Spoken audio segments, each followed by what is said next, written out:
शेर की रोमांचक और रोंगटे खड़े कर देने वाली कहानी। एक समय की बात है। एक घना जंगल था जो अपनी भयानकता और अजीब घटनाओं के लिए जाना जाता था। उस जंगल में एक शक्तिशाली शेर रहता था जिसे सभी सिंहराज के नाम से जानते थे। उसका दहाड़ना पूरे जंगल में गूंजता था, जिसे सभी जानवर थर थर कांपते थे। वह शेर न केवल अपनी ताकत के लिए बल्कि अपनी चतुराई और चालाकी के लिए भी प्रसिद्ध था।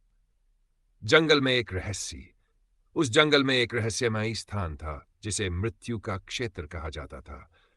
कहते थे कि जो भी जानवर उस क्षेत्र में जाता वह कभी लौटकर नहीं आता। यहां तक कि सिंहराज भी उस क्षेत्र से दूर ही रहते थे।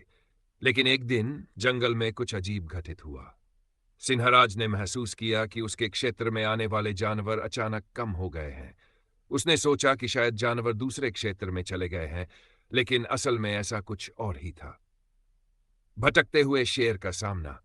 एक रात सिंहराज भूखा था। उसने सोचा, अगर मैं आज शिकार नहीं कर पाया तो मेरी शक्ति कम हो जाएगी। वह भोजन की तलाश में निकला। जैसे ही वह जंगल के गहरे हिस्से में पहुंचा, उसे एक अजीब गंध आई। यह गंध उसे मृत्यु के क्षेत्र की ओर खींच रही थी। उसके भीतर डर और साहस का संघर्ष चल रहा था, लेकिन उसकी भूख और जिज्ञासा ने उसे आगे बढ़ने के लिए मजबूर कर दिया।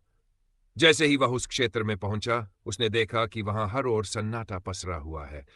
पेड़ सूखे और मुड़े हुए थे, जैसे किसी जादू से बर्बाद हो गए हों।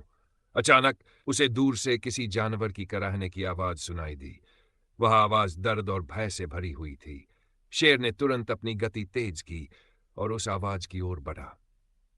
भयानक रहस्य का खुलासा।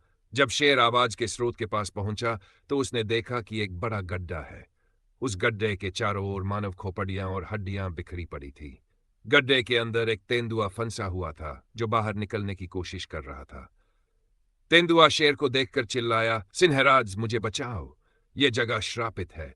यहां एक राक्षस रहता है जो हमें अपना शिकार बनाता है। शेर ने तेंदुए की बातों पर विश्वास नहीं किया और कहा, मैं सिन्हा हूं, मुझे किसी से डर नहीं लगता।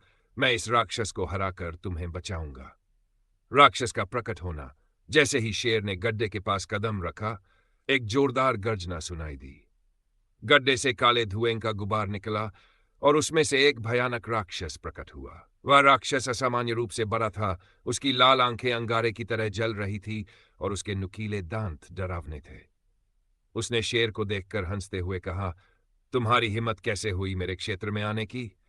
अब तुम भी मेरी शक्ति का हिस्सा बनोगे। भय और साहस की लड़ाई। शेर ने साहस दिखाया और राक्षस की ओर झपट पड़ा। लेकिन जैसे ही उसने राक्षस पर वार किया, उसका पंजा राक्षस के शरीर से होकर गुजर गया। जैसे वह केवल धुआं हो। राक्षस ने शेर पर हमला किया और उसे गड्ढे के पास गिरा दिया। लेकिन शेर ने हार नहीं मानी। उसने अपनी बुद्धि का उपयोग किया और आसपास की चीजों को देखने लगा।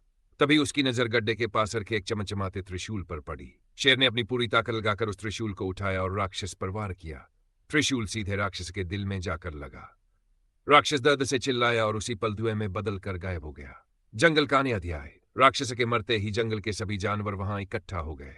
उन्होंने सिंहराज की जय जयकार की। वह स्थान जो मृत्यु का क्षेत्र कहलाता था, अब साहस का क्षेत्र बन गया।